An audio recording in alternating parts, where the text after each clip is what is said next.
From the outside, everyone believed that Julia Thompson was on the verge of ending her career at Pinnacle Manufacturing in the smoothest way possible after nearly 3 decades of service. Yet one fateful Friday afternoon at the company's Arlington headquarters changed everything forever. What started as a seemingly ordinary day morphed into the spark that would ignite a series of events nobody could have anticipated. At precisely 4 p.m., Julia, 61 years old, calm and meticulous in every detail, received an urgent summons to the HR manager's office, where Richard Caldwell, the newly appointed CEO, was waiting. Nobody knew what the sudden meeting entailed, but the sight of a leather briefcase on the desk and Richard's cold, distant demeanor filled the air with an immediate sense of dread. The flickering fluorescent lights along the corridor only deepened the tension, as if some invisible weight pressed against every wall and corner. Julia entered the spacious, yet somehow frigid room, and quickly noticed a brown envelope perched on Richard's sleek wooden deskin, unmistakable signal that this was no routine end-of-week check-in. She was a mere 3 days away from completing 29 years and 362 days of unwavering commitment to Pinnacle Manufacturing, which should have culminated in a well-earned pension she had sacrificed so much to secure. However, the moment she caught the rigid intensity in Richard's eyes, she knew there was more at play here, as though he had orchestrated a plan designed to deny her the final reward she rightfully deserved. Their brief moment of eye contact felt charged, the entire atmosphere compressed by layers of unspoken calculations. An unsettling question loomed in the silence. Would this late afternoon appointment simply be another formal review?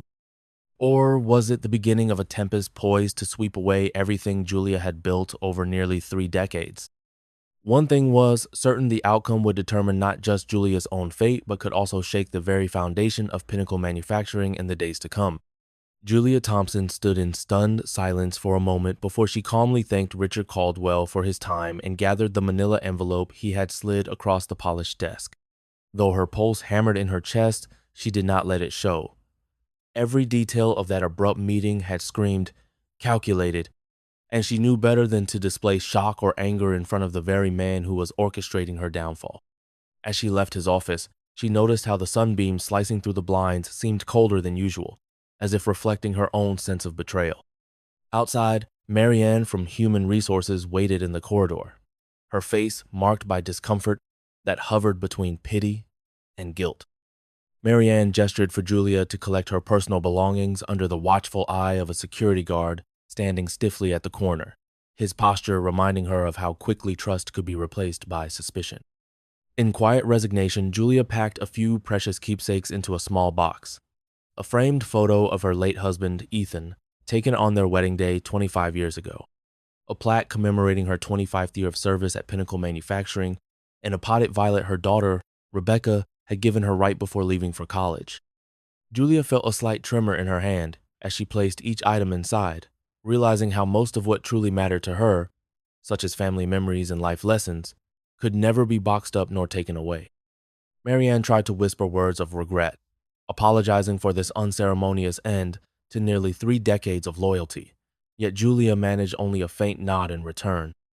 Deep inside, she was already calculating the layers of illegality in what had just happened, recalling snippets of employment law that she had encountered during her long tenure in compliance, and remembering the countless days she had spent investigating suspicious invoices or questioning ambiguous data. Over the past 4 years, Julia had detected a steady rise in financial red flags irregularities that somehow always ended up on her desk, and that she, in her meticulous way, documented and escalated through the official channels. Her concerns, however, had routinely been dismissed by those higher up, as if Pinnacle Manufacturing, once a beacon of integrity in Arlington, had started to drift into murkier waters after new leadership joined. She had seen enough patterns of backdated reports and manipulated figures to realize that her position was tenuous, yet she had believed her impeccable track record would shield her. Now, with her pension only 3 days from fully vesting, that belief was proving heartbreakingly naive. When she finally exited the building, the security guard held the door open without meeting her eyes, and Marianne stood behind, like a figure rooted in shame. Julia merely gave them both a courteous nod, refusing to break into tears that would only confirm her vulnerability. The late afternoon sky in Arlington had darkened with clouds that threatened rain, but Julia did not hurry. Instead, she walked to her car as though she were an observer in her own life, simultaneously shaken and composed, wondering how everything had collapsed in a mere matter of minutes. The moment she settled behind the wheel, she opened the envelope and saw a severance agreement that offered her a few months' pay in exchange for a promise never to take legal action or speak out about her experiences.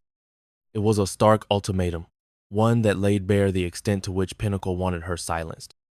Sitting there in the driver's seat, she recalled the countless late nights she had spent poring over compliance documents, unraveling the labyrinth of data that revealed fraudulent practices, and typing up memos that no one seemed willing to read. Her hands trembled slightly as she closed the envelope, remembering that she had safeguarded digital backups and physical copies of suspicious paperwork in her home office, locked away for months in a fireproof box. Suddenly, the swirling mixture of betrayal and clarity hardened into resolve, as though a switch had been flipped. Julia turned the key in the ignition, realizing that what had begun as a cruel dismissal could mark the start of a deeper reckoning, one that would not only test her own moral compass, but could also bring the full weight of accountability down on those who had crossed a line they should never have approached. Back at home, Julia Thompson set the manila envelope on her kitchen table and fixed herself a cup of chamomile tea, trying to calm the adrenaline that still coursed through her veins. She had barely slept the previous night, consumed by the memory of Richard Caldwell's impassive stare and the knowledge that her 3 decades of loyalty meant little to the new leadership at Pinnacle Manufacturing. As the aroma of steeping herbs filled the air, she opened the envelope and studied its contents more thoroughly, noting how the severance terms were designed to pressure her into signing away any right to challenge the company. It was painfully clear that Pinnacle wanted to hush her up before her pension could vest, counting on the fear that usually accompanies sudden unemployment. Yet what the executives did not realize was that, over the past few years, Julia had been meticulously collecting copies of suspicious financial reports, emails instructing staff to alter shipment records, and evidence of questionable bookkeeping that pointed to something far worse than mere budget cuts. She carried her tea to the small office at the rear of her home, where family photographs coexisted with binders of compliance documents she had taken the precaution of duplicating whenever she noticed an irregularity at work. Locking the door behind her, Julia knelt to retrieve a fireproof metal box from the bottom drawer of an old oak cabinet, its corners dented from years of use. Inside lay a trove of records she had carefully compiled, from billing statements that didn't match up with the official balance sheets, to email threads in which senior managers had urged her to focus on more pressing matters rather than dig too deeply. Her mind wandered to George Spencer, the former chief financial officer at Pinnacle, who had left a few years earlier to join the Federal Commission for Securities. George had once commended her unwavering commitment to accuracy, even when others saw it as an annoying quirk. Now, with her job on the line and her pension at stake, she realized there was only one person who might give her guidance on how best to expose these potential violations.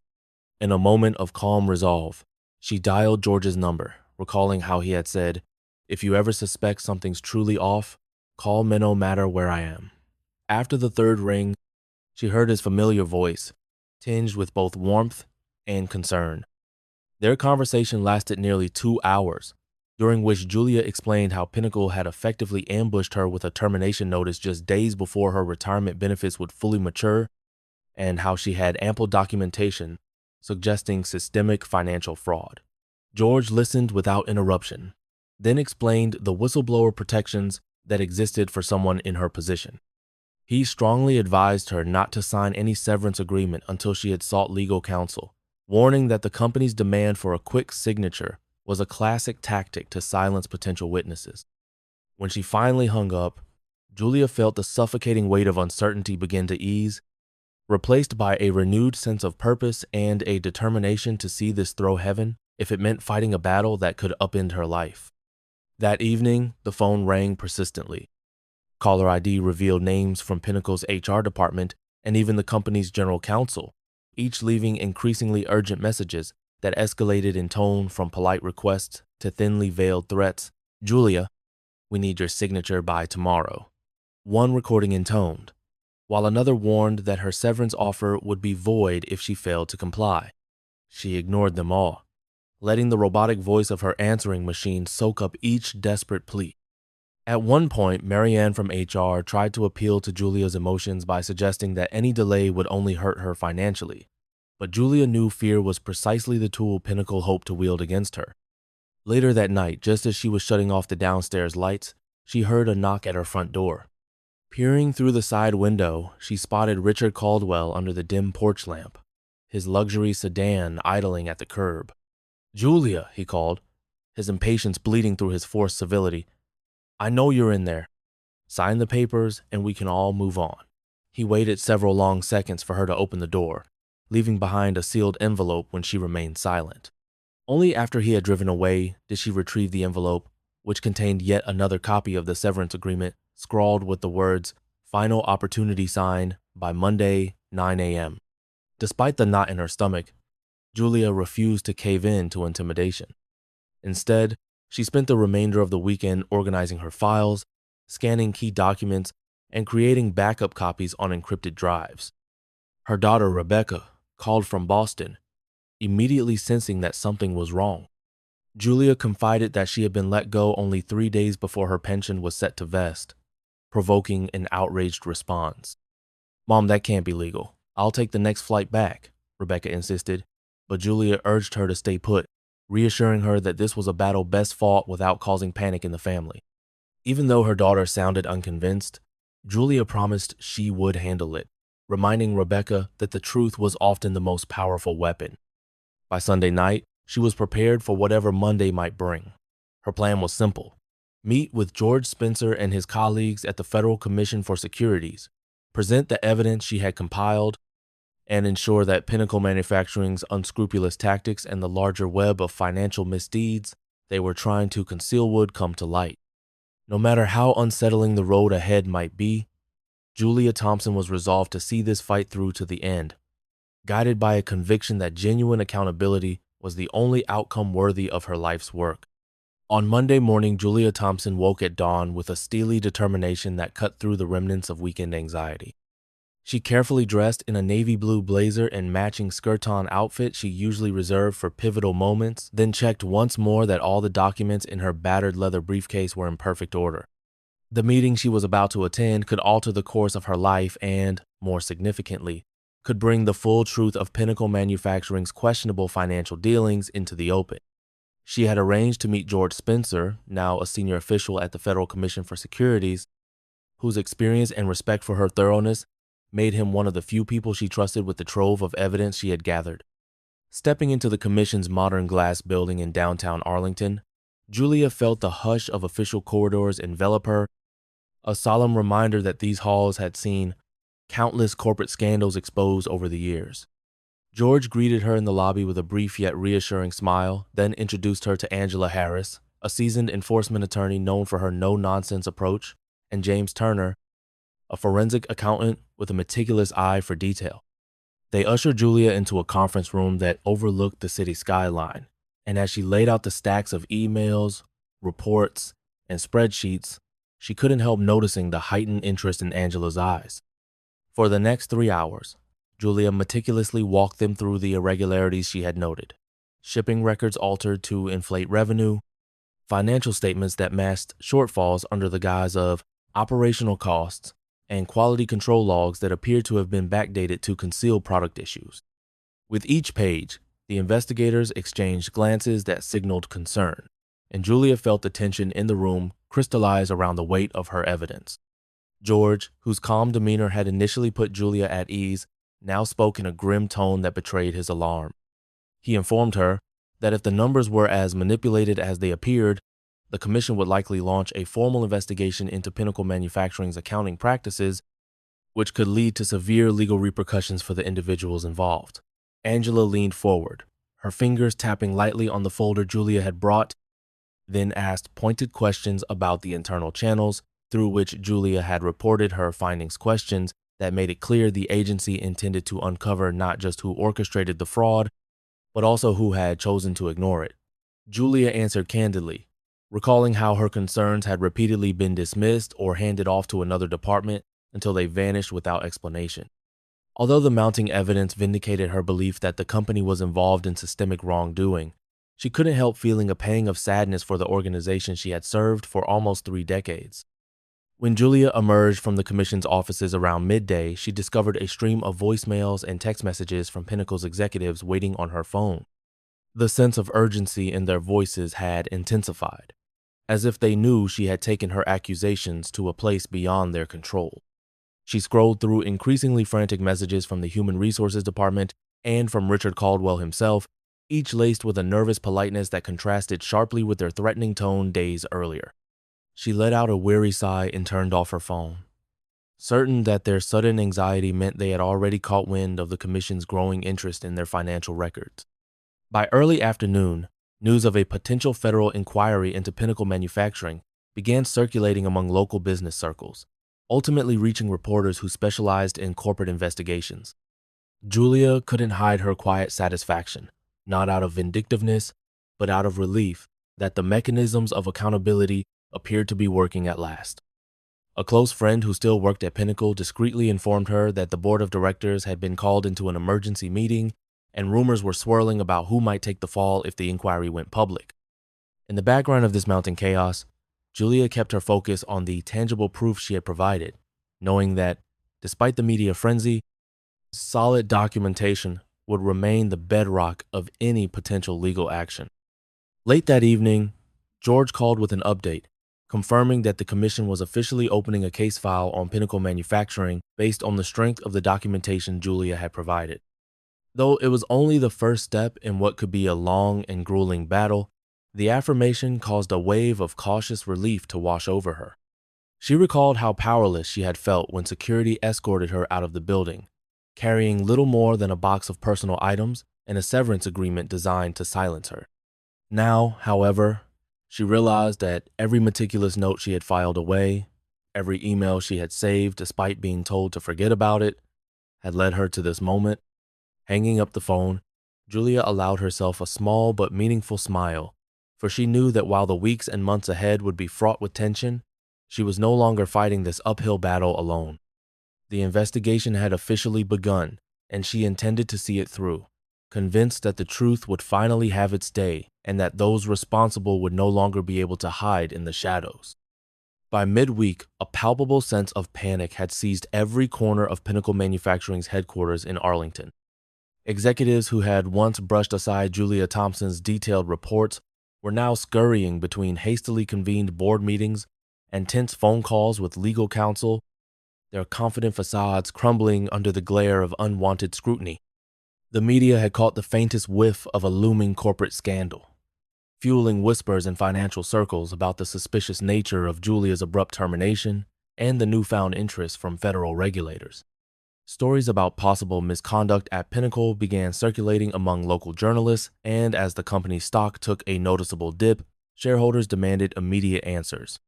Within days, the board of directors announced an emergency session, pulling in outside counsel and crisis managers to figure out how to contain the growing fire that threatened to burn the company's long-standing reputation to ashes. Julia, having ignored countless voicemails from executives who seemed all too eager to dissuade her from cooperating with investigators, finally received a formal summons of sorts of politely worded but desperate request from the interim chairman, Howard Tate, urging her to help resolve an internal misunderstanding. Sensing that her evidence and recent discussions with the Federal Commission for Securities had rattled the leadership to its core, she consulted her attorney, Barbara Sullivan, a formidable litigator who wasted no time asserting that any meeting with Pinnacle's board should be conducted in a transparent setting. Barbara arranged for the gathering to take place in a large conference room at a neutral law firm rather than the company's own plush headquarters, wanting to avoid any optics that might suggest Julia was still under Pinnacle's control. On the morning of the meeting, Julia steeled herself with the same quiet resolve that had guided her through decades of compliance work, reminding herself that the data she had collected would speak louder than any corporate spin. When she and Barbara arrived, the atmosphere in the conference room felt more like a battlefield negotiation than an internal discussion. Howard Tate, flanked by 3 other board members and Pinnacle's lead counsel, greeted them with a strained smile that hinted at sleepless nights and mounting pressure from investors. Despite the veneer of politeness, it was clear they wanted one thing above all: Julia's silence. With carefully chosen words, Howard explained that her termination was being rescinded and that she would be placed on administrative leave with full benefits until an internal review could be completed. Julia, however, sat calmly while Barbara responded on her behalf, pointing out the absurdity of reversing a termination that was already under federal scrutiny and suggesting that if Pinnacle truly wished for her cooperation, they would need to show genuine accountability for the systematic financial manipulation she had uncovered. The board members around the table shifted uncomfortably at the explicit mention of fraud, stealing quick glances at each other as though hoping someone else would provide a reassuring denial. Despite the tension, Julia could sense their desperation. The same individuals who had once ignored her memos or passed them down the line until they disappeared were now forced to confront the very issues they had buried. Barbara pressed them on why Julia's warnings had been systematically dismissed and how many other employees might have tried to speak up but were similarly silenced. When Howard Tate tried to pivot by praising Julia's long and honorable career, she refused the olive branch, reminding everyone present that she had not come here to be placated with vague commendations. This was about justice, not flattery, and she intended to fully cooperate with the ongoing federal investigation to ensure the truth emerged, no matter how inconvenient it might be for Pinnacle Manufacturing. By the meeting's end, the company's representatives appeared both humbled and fearful, their initial hope of quietly managing the crisis replaced by the realization that Julia had no intention of cutting a private deal to shield them from the consequences of their actions. Tension hung in the air like an unsettling fog, hinting that the greater storm was yet to come. As she and Barbara gathered their belongings, Julia exchanged a final level stare with Howard Tate, silently acknowledging that this was not merely about personal vindication. It was about exposing a rot that had festered within Pinnacle's leadership for far too long. With federal scrutiny intensifying and media outlets relentlessly chasing new angles on the emerging scandal, Julia Thompson soon discovered that the alleged misconduct at Pinnacle Manufacturing ran far deeper than even her most troubling suspicions. In the days that followed her tense meeting with the company's board, she maintained regular contact with George Spencer and Angela Harris at the Federal Commission for Securities, providing them with every scrap of evidence she had meticulously archived over the years. At first, Julia believed her documentation focused on a relatively recent spike in suspicious accounting practice irregularities that seemed to coincide with Richard Caldwell's short tenure. However, as Angela and George continued to sift through Pinnacle's internal records and cross-reference them with Julia's files, it became increasingly apparent that certain questionable transactions and financial statements stretched back at least 5 years, well before Caldwell's arrival. This revelation changed the game entirely, prompting the commission to broaden its scope beyond current leadership to include past executive teams, as well as senior managers who might have quietly benefited from the manipulative figures. Late one evening, while Julia sat at her kitchen table organizing newly unearthed documents that an anonymous tipster had mailed to her home, she received a call from George. His usually composed voice held a discernible note of urgency, explaining that the commission's forensic accountants had discovered multiple instances of fabricated revenue streams in quarterly reports, each strategically timed to coincide with corporate expansion deals and shareholder updates. In some cases, key financial data appeared to have been backdated months after product delivery supposedly occurred, a pattern suggesting that the fraud was systemic rather than haphazard. Julia clenched the phone tighter, recalling the times her internal memos about unexplained budget allocations or irregular shipping invoices were brushed aside by middle management. Now she realized that these might have been part of a far larger tapestry of deception than she had dared to suspect. Meanwhile, Pinnacle's leadership, already reeling from the initial fallout, scrambled to maintain a semblance of control.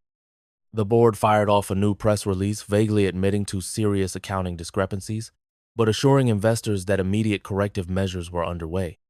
The market, however, was not so easily placated, and the company's stock price dipped even lower with each passing day. Faced with mounting pressure, Pinnacle's public relations team tried a more aggressive strategy, subtly implying in media statements that Julia's allegations were driven by personal grievances regarding her premature termination. A few influential business commentators, no doubt guided by the company's PR outreach, echoed these insinuations on televised segments, questioning Julia's motives and painting her as a bitter ex-employee. Yet, for every speculative news bite that challenged Julia's credibility, another journalist surfaced with deeper questions about Pinnacle's murky financials and a strong inclination to believe that her story was not only credible but perhaps even understated. Caught in the crossfire, Julia found a surprising ally in certain mid-level employees who began to leak internal communications, phone transcripts, and archive records of product shipments that never seemed to match official invoices. These anonymous tips reinforce a distressing reality.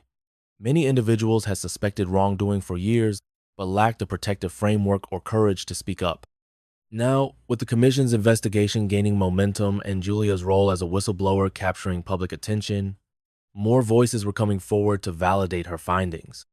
A certain hush fell over the corridors of Pinnacle's Arlington headquarters as employees huddled in break rooms, whispering about who might be implicated next and whether the board's show of damage control was merely too little, too late.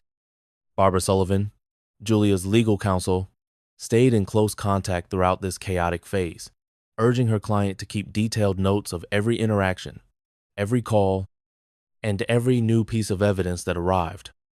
Even as the situation threatened to overwhelm her, Julia felt a quiet sense of vindication take hold, reminding her of why she had dedicated so much of her life to ensuring compliance in the first place. Though exhaustion tugged at her each night, she also recognized that the truth was finally emerging, and that the days of polite dismissal and secret cover-ups were numbered.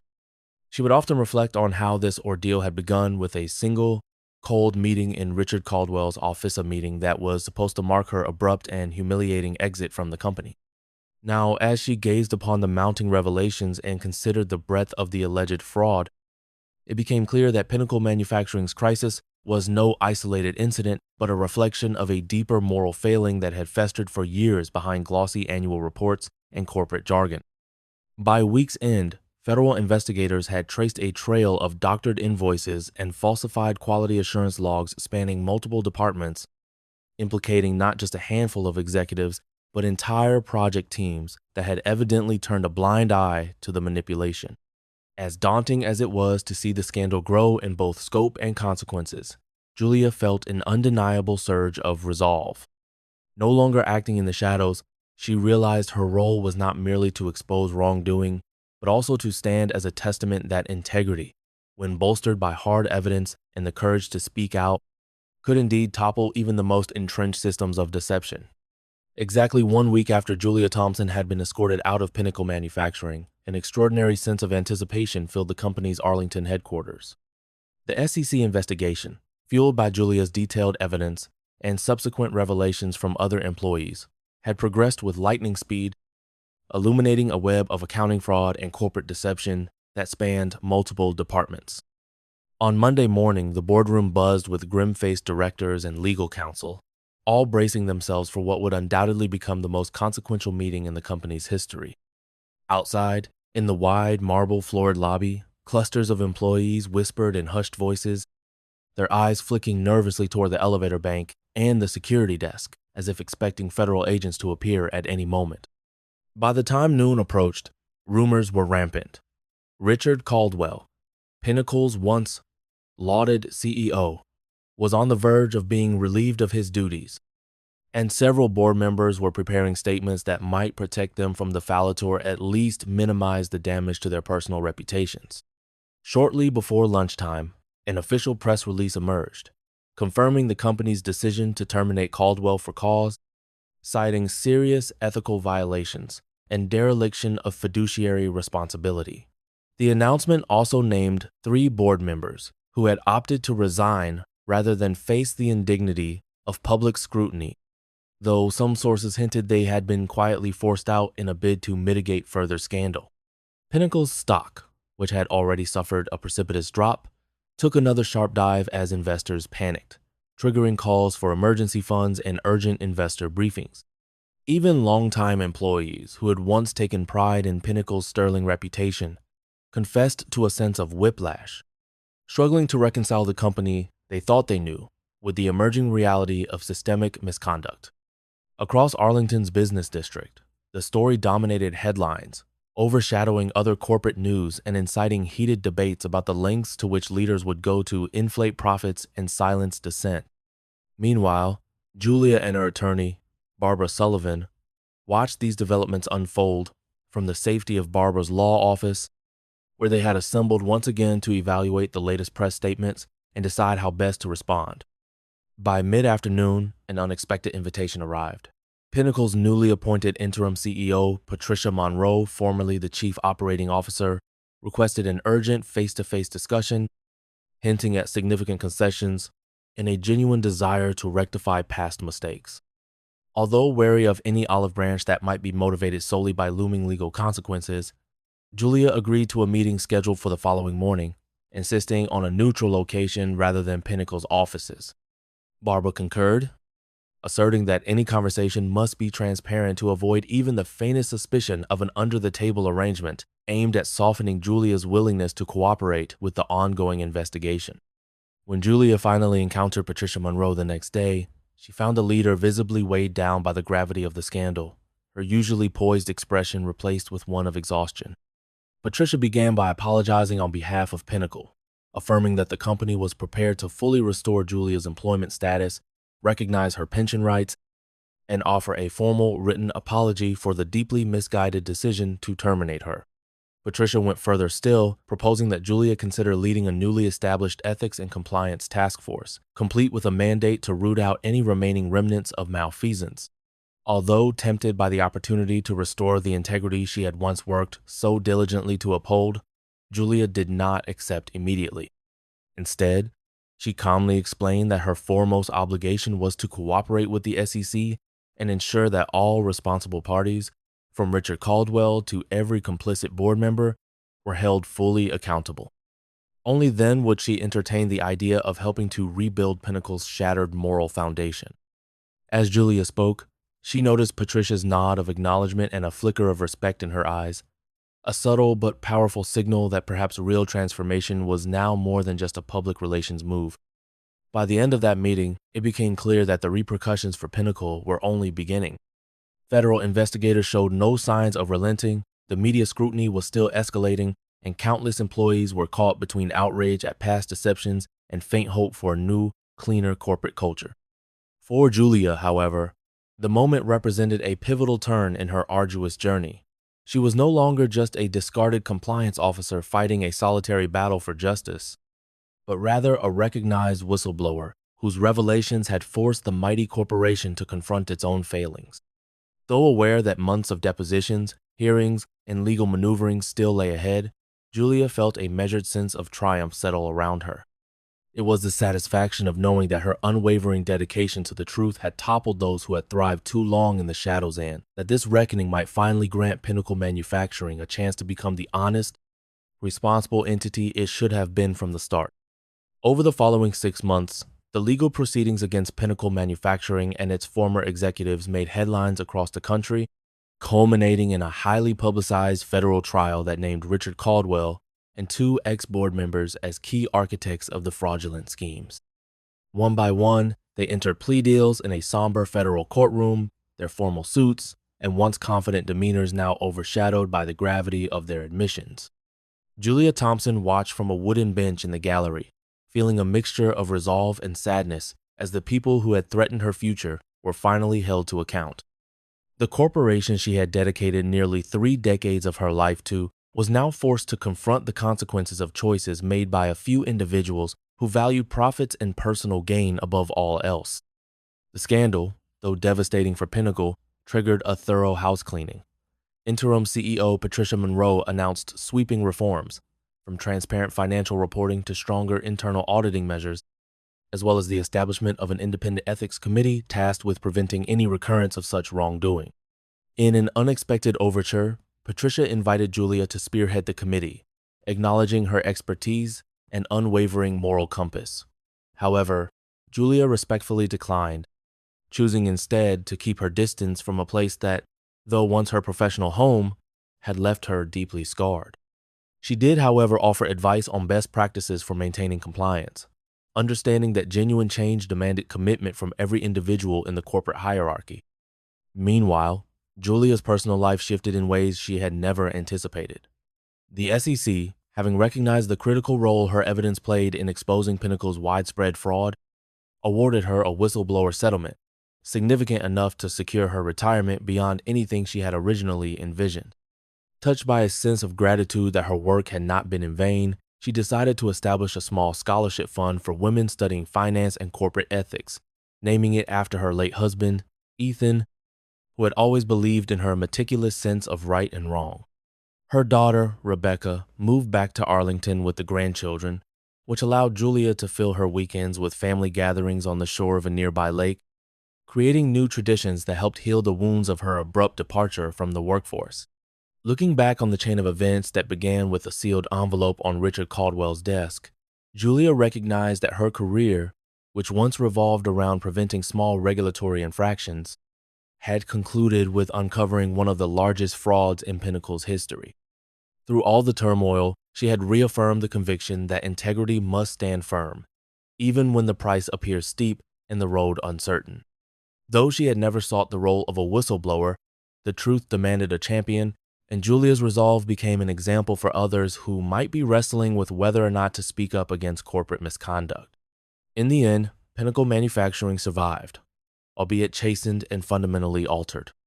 From the vantage point of her new life, where she spent more time with family, volunteered for local nonprofits, and occasionally advised budding compliance officers, Julia could see that the company's leadership, once so bent on silence, was learning, slowly but surely, that genuine accountability comes from honest dialogue rather than intimidation. Her story was not so much about personal revenge as it was about revealing how a single voice can ring out with undeniable clarity when backed by truth and perseverance. If there is a final lesson in Julia's journey, it is that no one should ever dismiss a faithful worker's quiet warnings or assume their actions will remain shrouded in darkness indefinitely. A seemingly small act of courageous saved email, a recorded memo can topple even the mightiest towers built on deceit. To those listening today, take heart in her example. When you stand for what is right, you may be surprised by how many will eventually stand with you.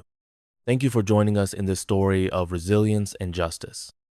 If you found value in Julia's journey, be sure to like this video and subscribe to our channel for more compelling tales that shine a light on truth, courage, and the indomitable human spirit.